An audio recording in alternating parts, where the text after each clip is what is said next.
us here in Manila are Glenda Gloria and Bart Gingona from the media watchdog group Media Nation. Let's look at reaction on Twitter. Some of them have been posting comments and questions. From Jay Colfato, since cables are out there already, it is in the hands of mainstream media which wants to print and air. Con Tomac Plus, these cables just prove how things in politics work. Marigold Haber, one can claim to be a journalist organization if all their stories come from confidential papers with no confirmed source. Lisa VM, more info is great. Now, how and when and where to use this, that's the tricky part. Inday Ivarona, I agree, Maria Reza, and context here includes reviewing our old stories.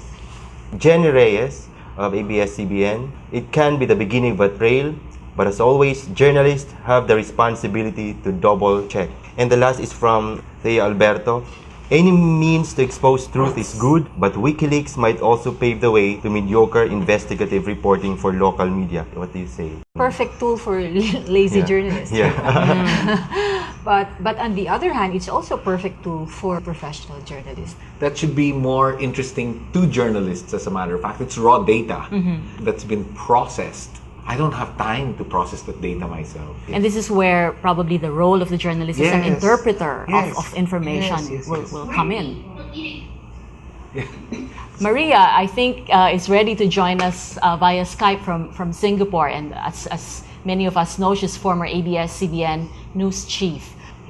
I agree definitely with Glenda in that it's a great tool for journalists, but it's got to be placed in context. Right now, with 250,000 cables, unredacts, it's anarchy. There's a view that says this is wonderful and the world is much more transparent. And then there's another view that says the world is becoming the cult of the amateur. And we need to find the balance where the greater transparency can somehow be culled and analyzed by people who understand the dynamics.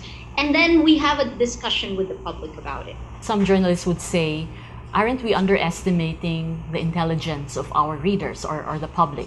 I don't have time to read all the cables, so I rely on journalists. Inquirer, Manila Standard, Philippine Star, all these. Absolutely. They've come out with all these reports. We can choose to quibble about their choice. Because once you write about anything or broadcast anything, it's not WikiLeaks, it's you. It's not WikiLeaks' reputation that is at stake here, but it's yours. You select what you think is relevant, what the public ought to know. What's newsworthy. Right. That's the word for it.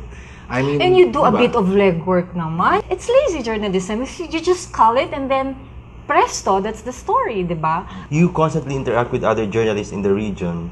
How are they responding? Everyone is looking for the juicy details about their country. But I think overall, the 250,000 cables were published unredacted. That just means that people's lives were placed at risk. People who are trying to make their world better by speaking to a U.S. official, and now those people have been targeted by regimes that want to silence them. You have to remember that WikiLeaks, in and of itself, has its own internal agenda. I mean, it is so pro-liberal, it is anti-secrecy, but that is also an agenda on its own. It's very activist. Yes, so you have to take the context also that it's anti-government in many ways. It's anti-government secrecy, blah, blah, blah. It loves the, well, I wouldn't call it anarchy of the net, no, but it's close to that. I mean, so even that has to be contextualized. What is Julian Assange about? Why does he want to do this? These are the nuances that non-journalists would not be aware of.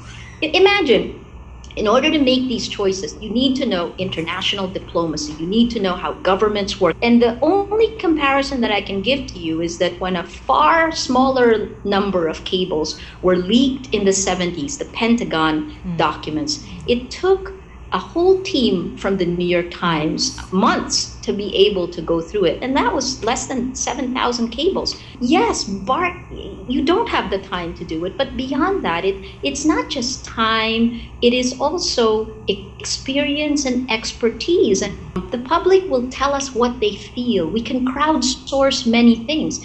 But crowdsourcing expertise, unfortunately, Doesn't always happen. They have an option now to blow the whistle. But like all whistleblowers, there are always risks, and you also need credibility.